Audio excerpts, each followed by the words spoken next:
J'aimerais m'adresser à tous les frères, les sœurs, à tous ceux qui, dans leur vie chrétienne, dans ces temps que nous sommes en train de vivre, qui sentent que leur vie chrétienne est en train de se dessécher, qui sentent que le zèle est en train de partir, sentent qu'il n'y a plus de force, qu'il n'y a plus de goût, qu'il n'y a plus d'hardiesse. Parce que les situations de la vie, les circonstances, bien des fois, peut-être la séparation de notre chair, ont fait que nous n'avons plus la force. Et aujourd'hui, on se trouve un petit peu comme l'état du prophète Élie, qui après une grande victoire, s'est trouvé dans un désert. Il n'avait plus le goût de vivre. Et lui-même va dire ces paroles: et j'ai déployé tout mon zèle. La mort m'est préférable à la vie. Et peut-être c'est l'état de ta vie. Il y a une promesse que le Seigneur nous a faite. Il y a un texte qui nous a laissé, qui est formidable. Et j'aimerais qu'ensemble, nous puissions de tout notre cœur le recevoir. Il n'a pas dit que ça serait facile. Il n'a pas dit que tout irait comme on voudrait.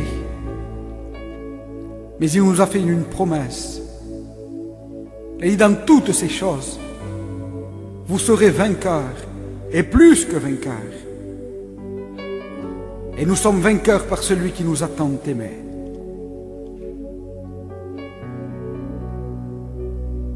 La Bible dira, dans le livre de Lamentation, au chapitre 3 et au verset 22, « Les bontés de l'Éternel ne sont pas épuisées. Elles se renouvellent chaque matin. Elles peuvent se renouveler en cet instant pour ta vie. Peuvent se renouveler pour ton âme. » Un jour, un homme, un prédicateur, est parti dans une maison de pénitencier, dans une prison, pour faire une réunion. Et alors que les prisonniers étaient devant lui, le pasteur attendait que les chants finissent pour pouvoir prendre la place. Et quand les chants sont finis, quand il a voulu prendre la place, il a trébuché et puis il est tombé.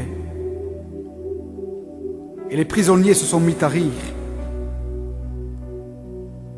Et cet homme a dit: voilà le message que je suis venu vous apporter. C'est que si un homme est tombé, il peut aussi se relever. Tu peux aussi, par la grâce de Dieu, par le secours divin, tu peux aussi te relever. Ce qui est formidable, c'est qu'il est écrit dans le livre de Tite au chapitre 2 au verset 11, « La grâce de Dieu est une source de salut pour tous les hommes, manifestés en Jésus-Christ. » Le Seigneur a fait cette promesse. Dans l'évangile de Matthieu, chapitre 12, verset 20, « Il ne brisera point le roseau cassé, et il n'éteindra point le luminium qui fume encore. Il y a encore de l'espérance pour ton avenir. » J'aimerais te dire, fortifie-toi et prends courage.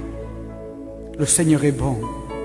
C'est lui qui te fortifiera et qui te soutiendra de sa droite triomphante. J'aimerais qu'à travers ces quelques mots, mon frère, ma sœur, tu puisses reprendre du courage et repartir, car le chemin est encore long et le Seigneur a des projets pour nos vies. Que Dieu vous bénisse.